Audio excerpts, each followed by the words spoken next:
இன்றைக்கி ஒரு mini vlog பார்க்கலாமா? நம்ம திண்டுக்கல்லில் ஐபிஎல் ஃபேன் பார்க்கு பிரசித்தி ஸ்கூலில் வந்து போட்டிருந்தாங்க. அதை பார்க்க தான் போயிருந்தோம். என்ட்ரன்ஸில் எல்லார் கையிலையும் டேக் போட்டு விட்டாங்க.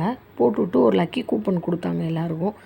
அந்த கூப்பனை வந்து என்ட்ரன்ஸில் இருக்க பாக்ஸில் நாங்கள் போட்டுட்டு ஃபேன் பார்க்குக்குள்ளே போயிட்டோம். ஏப்ரல் 25 அண்டு 26 கண்டக்ட் பண்ணுறாங்க. இன்றைக்கி நீங்கள் மிஸ் பண்ணிட்டா நாளைக்கு ஈவினிங் இது இருக்குது. நல்லா என்டர்டெயின்மெண்ட்டாக இருக்கும். பசங்களை கூப்பிட்டுட்டு கண்டிப்பாக போயிட்டு வாங்க. Entrance free. உள்ளே என்னென்ன கேம் கண்டக்ட் பண்ணாலும் எல்லாமே ஃப்ரீ தான். பெயிண்டில் வந்து பசங்க ஃபேஸில் வந்து அவங்கவுங்க டீம் நேம் எழுதுனாங்க. என் பசங்களும் அவங்களுக்கு பிடிச்ச டீம் நேமை வந்து அவங்க ஃபேஸில் எழுதிக்கிட்டாங்க. ஐபிஎல் கேமை வந்து நம்ம சின்ன டிஸ்பிளேயில் வீட்டில் டிவியில் பார்த்துக்கிட்டு இருந்ததை எல்லோரும் சேர்ந்து உட்காந்து ஒரு பிக் ஸ்க்ரீனில் பார்க்குறதுக்கான ஒரு ஆப்பர்ச்சுனிட்டி தான் இது. நல்லா சூப்பராக இருந்துச்சு. ஃபுல் அண்ட் ஃபுல் கிரிக்கெட் சம்மந்தமான கேம்ஸாக இதில் இருந்துச்சு ஃபுல்லாகவே. என் பசங்களும் பவுலிங் போட, கிரிக்கெட்டில் ஷாட் அடிக்க இந்த மாதிரி அவங்களும் நல்லா விளாண்டாங்க. நல்லா என்ஜாய் பண்ணாங்க. இது இல்லாமல் வேறு கேமெல்லாம் இதில் என்டர்டெயின்மெண்ட்டுக்காக வச்சுருந்தாங்க.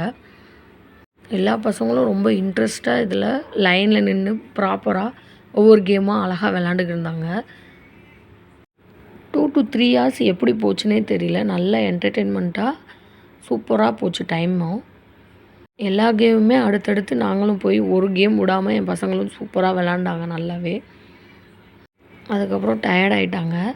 டயர்டானோடனே அதுக்கு எனர்ஜி ஏற்றுற மாதிரி ஸ்நாக்ஸும் இருந்துச்சு அங்கேயே. அதனால் போய் என்னென்ன ஸ்நாக்ஸ் வேணும் அப்படின்னு சொல்லி வாங்கிட்டு நாங்கள் போய் நல்லா பொறுமையாக உட்காந்து சாப்பிட்டுட்டு அப்படியே மேட்ச் பார்த்துக்கிட்டே இருக்கலாம் அப்படின்னு சொல்லிட்டு நாங்களும் போய் ஒரு பிளேஸில் உட்காந்துட்டோம். நம்ம இருக்க பிஸி லைஃப்பில் இந்த மாதிரி டைம் கிடைக்கிது அப்படின்னா அதை கண்டிப்பாக யூஸ் பண்ணிக்கோங்க. யாரும் மிஸ் பண்ணிடாதீங்க. வேறு லெவலில் ஃபன் பண்ணியிருந்தோம்.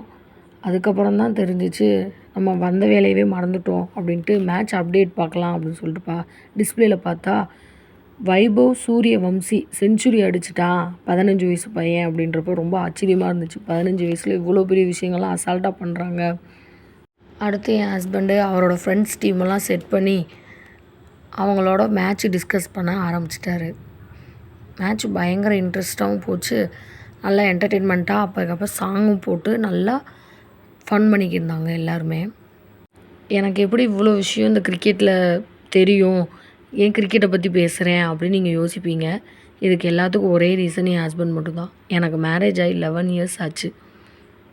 என் ஹஸ்பண்டுக்கு 2 விஷயந்தான் இம்பார்ட்டண்ட். ஒன்று ஃபேமிலி, இன்னொன்று கிரிக்கெட். இது வரைக்கும் அவர் சண்டேஸில் வந்து ஃபுல் அண்ட் ஃபுல் ஒரு சண்டே மேக்ஸிமம் ஒரு 10 to 15 சண்டே தான் அவர் வீட்டில் இருந்திருக்காரு. எங்களுக்காக ஃபங்க்ஷனுக்கு வருவார். மற்றபடி எல்லா சண்டேயும் அவருக்கு கிரிக்கெட் மேட்ச் மட்டும்தான். மேட்ச் அவரால் விளாடாமல் இருக்கவே முடியாது. அந்த அளவுக்கு அவருக்கு இன்ட்ரெஸ்ட் அதிகம் மேட்ச்சில். கிரிக்கெட்டை பற்றி பேசினாலே அவருக்கு தனி எனர்ஜி வந்துடும். கிரிக்கெட்டை பற்றி எனக்கு எதுவுமே தெரியாது. ஆனால் ஆஃப்டர் மேரேஜ் நான் full and full India players, other country players எல்லாத்தோட நேமு, கிரிக்கெட் சம்மந்தமான ரூல்ஸு எல்லாமே ஆட்டோமேட்டிக்காக நான் ஃபுல் அண்ட் ஃபுல் கற்றுக்கிட்டேன் அதை பற்றி. அப்படியே என் பசங்களும் இவரோட xerox copy full and full கிரிக்கெட்டுன்னு அவங்களுக்கும் பயங்கர இன்ட்ரெஸ்ட் இதில். அதில் ஆட்டோமேட்டிக்காக நாங்கள் எல்லாருமே ஃபுல் அண்ட் ஃபுல் இப்போ மற்ற எதில் இன்ட்ரெஸ்ட் இருக்கோ கிரிக்கெட்டை பற்றி நிறைய தெரிஞ்சுக்கணுன்னு ஆசைப்பட ஆரம்பிச்சிட்டோம். ஒருத்தர் சந்தோஷத்துக்காக மொத்த ஃபேமிலியும் மாறுறதுனால தப்பு இல்லைல்ல. மேட்ச் பார்த்துட்டு வீட்டுக்கு கிளம்பிட்டோம். தேங்க்ஸ் ஃபார் வாட்சிங். பாய். லைக் பண்ணுங்கள், ஷேர் பண்ணுங்கள் அண்ட் சப்ஸ்கிரைப் பண்ணுங்கள்.